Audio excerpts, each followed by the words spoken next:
Welcome to this episode of the Disruptive Franchise Podcast. Today I've got with me Cam from Trustist. Hi, Cam. Hi, Stacey. Hi, all.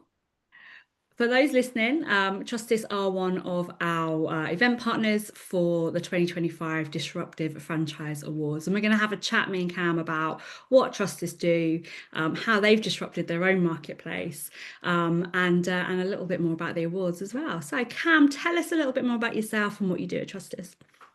I'm Cam Akhtar. I'm one of the franchise partners at Trustist. So Trustist, after close to a decade of running, decided to franchise the business, and I was one of the first franchise partners. Probably been coming up to 2 years now when that took place. So, Amazing. What attracted you to be one of those first franchise? Because it's like there's a yeah, certain type of person, I think. I was one of the early franchisees at Daisy First Aid. I think there's a certain type of person to go in and be those early franchisees. So what was it that attracted yeah, you? no, it's certainly a good question because I suppose at the time I'd been working in the corporate space, sort of freelancing in the city in data, tech, and marketing. So I got to a stage of saying, I want to do something myself. And then you got a choice: do you build something yourself, or can you leverage something that's already out there? And build costs and risk are really high. So if I started looking at something, sure, is there something I can leverage? I wasn't coming across anything. Then I come across Trustist and just felt like a natural fit, as in terms of it's in the marketing space, it's software, so I get the tech. And what I always like doing is being one of the first Mhm. in the space, right? So you're the front leader, forefront leader. You're always learning and evolving and developing with the brand. So the natural fit and where they were in their journey was both were appealing to me. Amazing. Yeah, there is something not, I think there is something in you. I'm the same. I like to be that maverick who goes in there Yeah. first and like has a little look around and shapes and stuff. It's interesting actually what you say about kind of looking at something for yourself versus like coming into a franchise partnership as well, because like for me, when I came into Daisy, I'd already Mm, been self-employed. I'd come out of employment, and I knew it was quite a lonely place to be. mm, What you touched on there actually was about that kind of high risk starting something for yourself. And I think this is something that a lot of people that come into franchising, they they're not particularly there is a little bit of like happy to entertain the risk because it's always a yeah. risk becoming There's still a risk. franchising, Yeah, isn't yeah. it? It's just And about you've got to being. really back yourself regardless. But I think that the nice thing about coming in as a franchisee is that there's something there to run with, isn't Yeah, it? that's it. That's exactly it. And that's something there that's been running for 9 years. 14,000 customers using the platform. So it was, although it had a franchise, there was enough there for it to say, actually, I've got confidence in it working. Yeah, absolutely. Significant, proven track record. That's what we want. That's it. What we like as a franchise. Love it. So tell us a little bit more, Cam, about what Trustists actually do. So Trustist is a review management platform. So sort of cutting a long story short, and I'll tell you a little bit about the journey of Trustist and a little bit of journey about the market from my personal point of view of being in this space. So sort of early in the noughties, you would say you would only really read reviews on businesses if you were going to a restaurant to eat for a party or if you're going on holiday and booking a hotel. That's the only real places you really read reviews on business on things that you wanted to buy. And I think as Amazon took the market, right?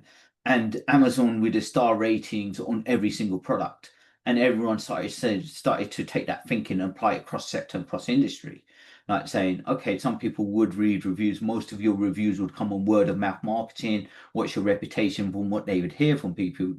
But then online took off, and I think online took off with Amazon. Mhm. Right? And then where Trustist came into it from a different angle was that Trustist is sort of like giving business owners the tools to collect more reviews because they know that people 9 out of 10 people are reading reviews, but also letting you collect reviews on any platform you choose to. So Trustist was never like some brands out there who were like, go to our website and read your reviews and read your competitor reviews. Trustist was all about working on side for the client. Say, actually, we want people to click reviews for you. They're your reviews, and then we want to put them on your website, and then we want to market those reviews to drive more business. Yeah. So that was quite disruptive in terms of in the market space itself, because there were review platforms out there wouldn't let you collect reviews on other platforms, wouldn't aggregate them, bring them together, and then wouldn't market them across any channel like social media, Google. So it came at a completely different angle, but the main thing is it was working on behalf of its clients, right, rather than driving traffic to its website. Yeah, and actually that was one of the things that attracted us as Daisy First Aid. So with my Daisy First Aid hat on, we've been using you guys for a few years now. We've got close to 9,000 reviews at the time of recording Fantastic. Franchise Network, which is like, we're so proud of it because these 5-star reviews, they mean the world. And I was in a conference just a few months ago talking about Gen Z and like the average age of our customers. Obviously, you know, the customer base ages and we get new people come in as you know, new mums, etc., new dads. But as Gen Z kind of come up, the importance of word of mouth and being able to read reviews in order to choose what you're going to spend your money on, particularly with Gen Z, is elevated just so much higher. So from a brand perspective, like as the brand here, like to be able to then showcase that we've got well like 9,000 people can't be wrong. It's That's wonderful. it, right? So the KPIs is the star rating and the volume of reviews. Mhm. So you always want to choose where the star rating, even the star rating is slightly lower, as long as the volume's there, then okay, I trust it more. Yeah, it's that consistency. Like it, what it gave to us is we always did really well on word of mouth, but it allowed us to prove the consistency of the quality of our But service. that word of mouth reaches the reachability of your word of mouth. Currently, if you had 900, no 9,000 people, it would only reach their networks of 9,000 people. Whereas if you're pushing them online and putting them into Google, your reachability all of a sudden expands, it explodes actually, right? Because Yeah. you get so many people searching for your services online. Yeah, and it's amazing actually. So, what we love about what Trustist do is that it automatically pushes the reviews out to social media. So our like most popular class time is a Saturday. So all day Saturday, my entire Facebook feed as like MD of Daisy First Aid is just full of our franchisee 5-star reviews coming in after the Fantastic. classes, and Fantastic. it's just the most uplifting feeling in the world. It's uplifting, but it's also again reachability of that network, Mm. Facebook itself, right? So it's just getting getting the brilliant stuff you're doing out there to audiences. Definitely. And what we actually do is we get them to like clip the review as well. So like they take a screenshot of the review and then they put that into marketing posts, which then go out onto um, like TikTok and Instagram and into their stories and stuff like that. So we actually really encourage our franchisees to use those reviews that are kind of that are collected on their behalf and really tell stories with them, tell the story about Debbie, who came to class as a nervous first time mom, and her partner who'd done first aid at work and was a bit dubious, and then she left the class feeling like this, and Super. it's wonderful. It's wonderful. With Trusters then, what like you said there about the disruption of it. So like we had sites like Trustpilot where you had to go to. Hmm. Do you know what was behind the thinking of kind of pushing out into the customer? Yeah, it was sort of like Nigel, the CEO, the founder of the business. Um, so his view was, and I'll speak on his behalf. So his view was actually as I want to build this platform as a receiver of the platform, not as a seller of software. Hmm. Right? So automatically his starting point is different from say Trustpilot and the like already, because he's saying, okay, how can we maximize our reviews if I'm a receiver of the platform? And by maximizing that reviews, then we're saying actually we're going to be review platform agnostic. So we let you click reviews on any platform you choose. And then when we do click those reviews, we aggregate them to a 5-star rating, because one rating is easier for everyone to understand than multiple ratings all over the place, and then we'll market those reviews to drive more business. Now, as a receiver, you are a receiver of the platform. As a receiver of the platform, our platform doing those three things for you is then brilliant, right? Because you're getting more reviews. You're then making it easy for customers to see, to spot you and find you with a simple star rating, and then you're using that word of mouth marketing to drive more business. Yeah, So and then it's still to date. It's the only platform out there that does it. Right. Wow. So That's incredible, isn't it? that's brilliant. I mean, our footprint is now global, right? Yeah. And we still haven't come across a platform that does those three things in its platform. So yes, there's people do bits of it, but as a whole package, there's not a platform out there that does it.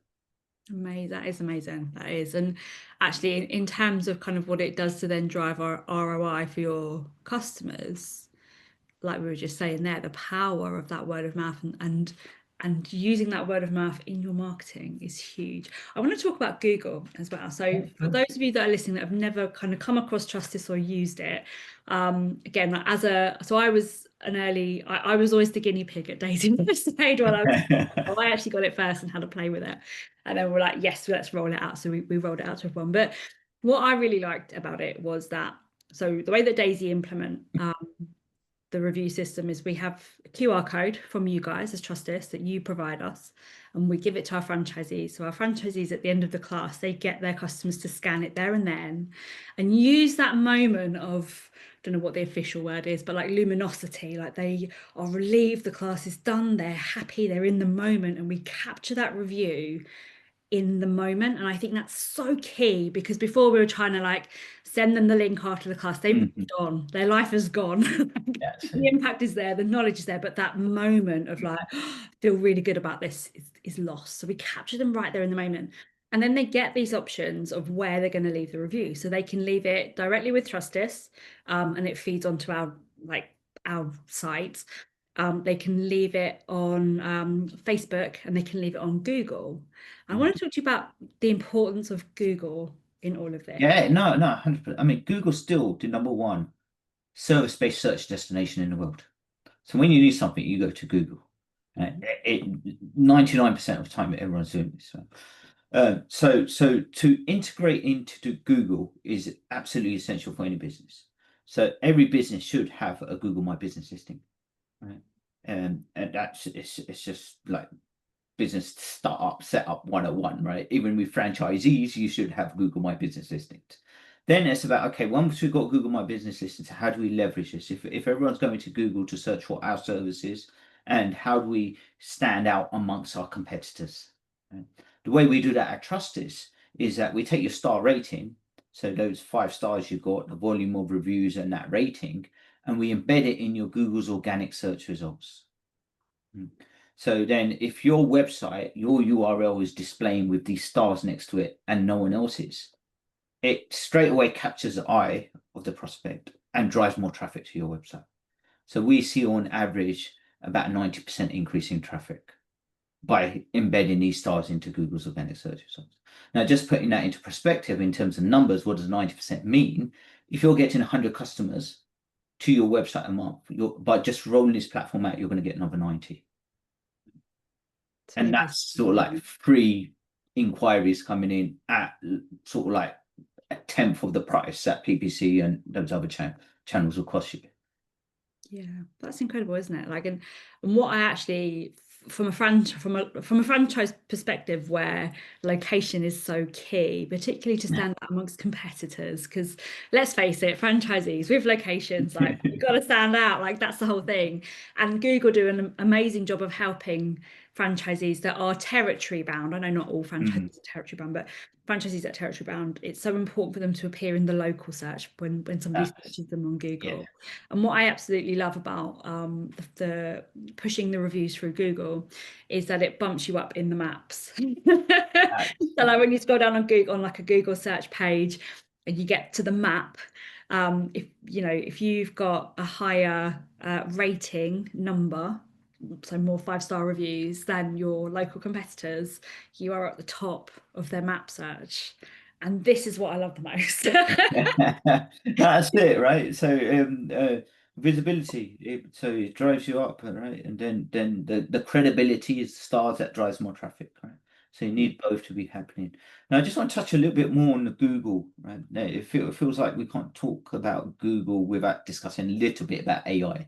I was going to ask you, actually, go for it. And AI is a disruption itself, right? So where's it taking us, and what's our view, and how we at Trustist are working behind the scenes to make sure that we're continuously supporting our partners with AI disrupting the market. So if you go into Google now, you type something, the first thing you're going to see is its AI agent, Gemini. It's going to firstly tell you an answer. Right? Then it's going to give you a link below. Then you're going to go to paid search, which is the traditional thing that used to be at top, sponsored. Then you'll go to maps, and then you go to SEO. Now, the way we tend to think of AI and what Google's done with AI, it's like me asking Stacey, do you know anyone that does children's dance classes, for example? Now, if I asked you that question, you're going to recommend me someone you know and someone you trust. Yeah.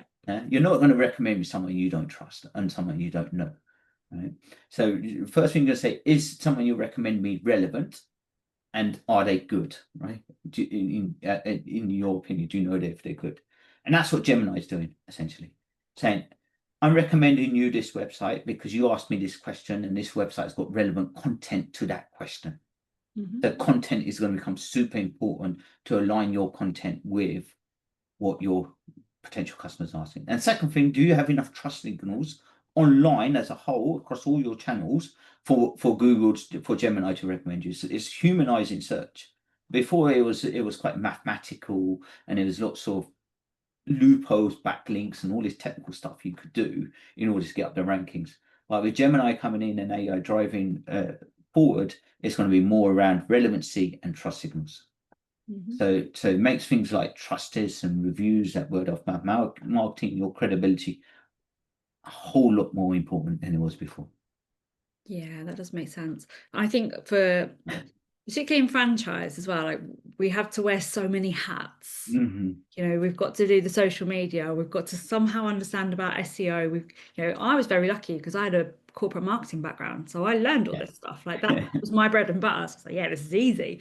But for most franchisors and most franchisees that come into running a business, they didn't come in to run a business to be SEO experts. Yeah, that's right. Like, so for them, anything that actually makes life easier and is provable that it makes life easier, I think is really, really important, because when you're trying to run the business and teach the dance class, find the customers, like the number one thing I get asked from franchises, how do I fill my class? And the answer is always, you need to be more visible. So anything like this that helps them with the visibility is a no-brainer, right? That's exactly. I mean, it's easier for me to say because I'm on the trusted side, but it's great to hear you say that as well. Yeah, absolutely. And in terms of the future for Trustist, I don't know what you can tell us. I don't want you to break. Yeah, I mean, certainly. I mean, Trustist is. We're obviously we're very proud of our review product, and we're still pushing it and still enhancing it, i.e., with AI integration, taking that into account, looking to see what other channels and widgets designs we can come up with. But we also got another element of the business that's really taking off at the moment. Right? So we're moving into payments. So I don't know if you've been out in South America or Europe, in India, these type of places. You can actually pay now, scanning a QR code and paying on your phone. In some areas, right? So in the UK, we're still a little bit behind where the rest of the world is. We're still like a plastic and still like a chip and pin. But ultimately, we're developing a product. We have developed a product. It's in with our partners at the moment in terms of taking payments. And what we do is we take instant payments directly from bank account to bank account. So there's no overnight processing or batch loading. Or we can take it on card to bank account, all done via smartphones. Right? I mean, technical under the bonnet, what's happening is called open banking. We're leveraging open banking. But the key thing for businesses is that we're cutting their transaction fees down by 80%. Wow. So imagine what that means to lots of businesses. If you're even if you're taking small ticket items, you're spending £600 on fees. We would bring that down to about £60-70. What does that mean for you as a franchisee, right? And so even in instances where we're working with kitchen companies who are taking £25,000 on a card at a 2% fee, if we bring that down to 0.29, what does that mean per transaction? So because we can do this because we're cutting out the card processors. So usually what happens is merchant, processor, customer, processor, merchant, If you cut out processor and you just go customer merchant, then you can cut down the fees. That that's an incredible margin to cut, isn't it? And It's super. But it is what it is, because if you cut the processing fees out, then you're just dealing with much cheaper transfer rates. much cleaner and much quicker as well, which is Yeah, exactly. You don't have to wait. Your cash flow goes quicker because cash lands immediately, right? And you save money. amazing. And will you link that to the review as well? So will they be completely separate Yeah, products? I mean, there's lots of discussions around at the moment. Should we package it up? It makes sense to package it up, especially with the partners we already have on the review platform. We can just tie it in. There's a good thing about it is there's no subscription fees on it. Mhm. So you can sign up and only pay when you use it. Yeah. So that's what we're working on at the moment. We're working on the marketing side of it. The product's ready to go. Love it. We'll have to have you back when it's ready and out there in the marketplace. I find this really fascinating because I'm a proper data geek, right? If anyone who knows me knows I'm a proper data geek. It's wonderful. But it's really interesting because it's so different to I mean, I'm a dinosaur in franchising, but when I started off like 11 years ago as a franchisee, I had my like card payment device. I had like what did I have? An iZettle machine. Yeah. Talk about some competitors, sorry. Had an iZettle machine and I had to have that machine charged and ready for me to go. It had to link to my phone. And if I got someone where there was a bad connection, because I had an awful like you're going out to people's homes, you don't know what their connection's going to be like, and you should be good, but there are black spots in even in Surrey. You can get there and like, hey, like someone wants to pay for the merchandise at the end of the class. So you get the machine out, wait for it to turn on, charge it all up. And if there was no Wi-Fi signal, like sorry, can't buy it today. Like, and you'd miss out on the sale. And then you'd have to pay the fees, wait for it to transact. It'd be a good like week before the money had like, this is like That's 20 it. years ago. I know things have changed, but the process was so labored. It was almost like, oh, can be bothered to sell the book. Whereas actually by making it quicker and easier, particularly for the franchisees who are on that kind of, cold face bit, if you like the customer service bit, because when someone finishes, like let's say a first aid class in Daisy's case, they want to get out. They're done. They've been sat there for 2 hours, very often with a baby, um, or a children's dance class or whatever. Like they're ready to go at the end. They don't want to hang around and wait for the card machine to work. So that's fascinating. Yeah, and we've seen it increase. It's gone from 18%, we're up to about 40+ % of people making payments through their phone now. So Yeah. the market is heading in that direction, that people won't be using cards anymore. There was talk now that your smart pay there won't be no caps on it anymore. I saw So that in the news this week. We're yeah, cutting edge here as we're recording the podcast. yeah. Yeah, they're talking about taking the cap off. I know a lot of people that just don't have their bank card with them. I'm one of That's what I mean. Everything's going to move to phone payments. So as a business, again, same with AI in the review space. If you're set up for that change, as consumers are making that change, you're going to be ahead of the market, and not to mention the fees. I just you just can't get over that how cheap it is, this open banking, and how much money you can save without doing anything. Does that Yeah. make sense? Oh, So yes. if you said to someone that if how much fees are you paying banks, and if you can cut that by 90%, what does that mean to you? And it might be a full classroom. Yeah. Yeah. So, This is it. Yeah. And I mean, even in like gaining sponsorship and taking payments and so on and invoicing, is like there's so much lost in fees. And it's something that I see all the time when business owners start up or they buy their franchise. yeah. I'm like, how can I get around paying the money? Why have I got to pay these fees? Like, what are they for? Like, it's just the cost of doing business. But to be able to bring that cost of business down is huge, I think, especially for small business owners where these margins make such a huge That's it. financial difference to them. Yeah. So yeah, amazing. Why is innovation so important at Trustist? Like you're disrupting all your markets, which is great, but why is um that important to you? I think we just got a disruptive CEO. Yeah, lovely, so disruptive. I'm not sure if I'm allowed to say that on the podcast, but Enjoy your own mind. It's a huge compliment, I think, because I yeah. think from a disruption point of view, like I hope he doesn't mind me telling this story, but like when I had a chat with him about sponsoring the awards, he told me his story about when he used to work at I hope I'm allowed to say this, but he used to work at Quick Fit. He got very annoyed because nobody would, like, he had all these ideas for innovation and nobody would listen. So he's like, oh, I'm going to go do my own thing then. And he's been Yeah. hugely successful for that Mm. courage. But I think it's just in him.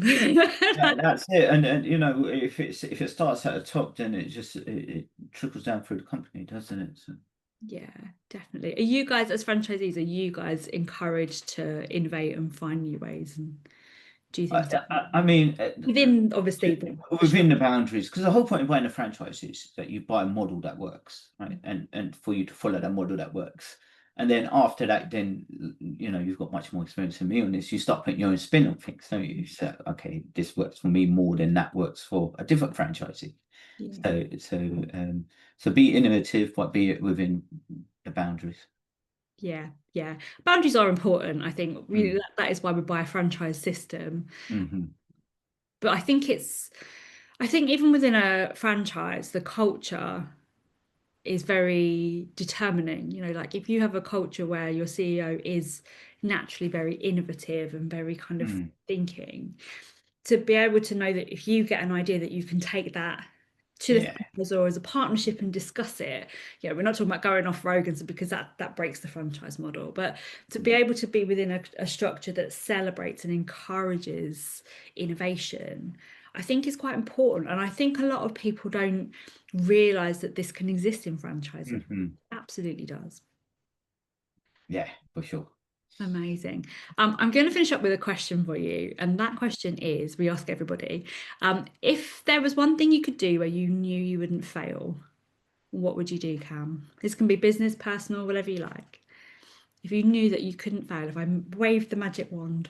So, uh, so it's funny this because I was at this development thing last week, personal development, and it said just write down a piece of paper and put it away. I'm going to sort of share it. We just said don't share it with anyone. So if there was a job you could do, if money didn't matter, job you could do, what job would it be, right? And and same thing. If there was one thing I could do, what would it be? I would run a global charity to take care of poverty. Yeah. That's the sort of like if there's one thing I could do that would like not fail, it would be that. Yeah, it's an important one. It's a big one. Yeah. It is. Why? I mean, it sounds like such an obvious because it's such a horrible thing, but why poverty in particular? Why is that Um, you would eradicate? like I think as humans you should have the basics to for survival, right? And for me, the basics are food, shelter, and clothing. Yeah, Right.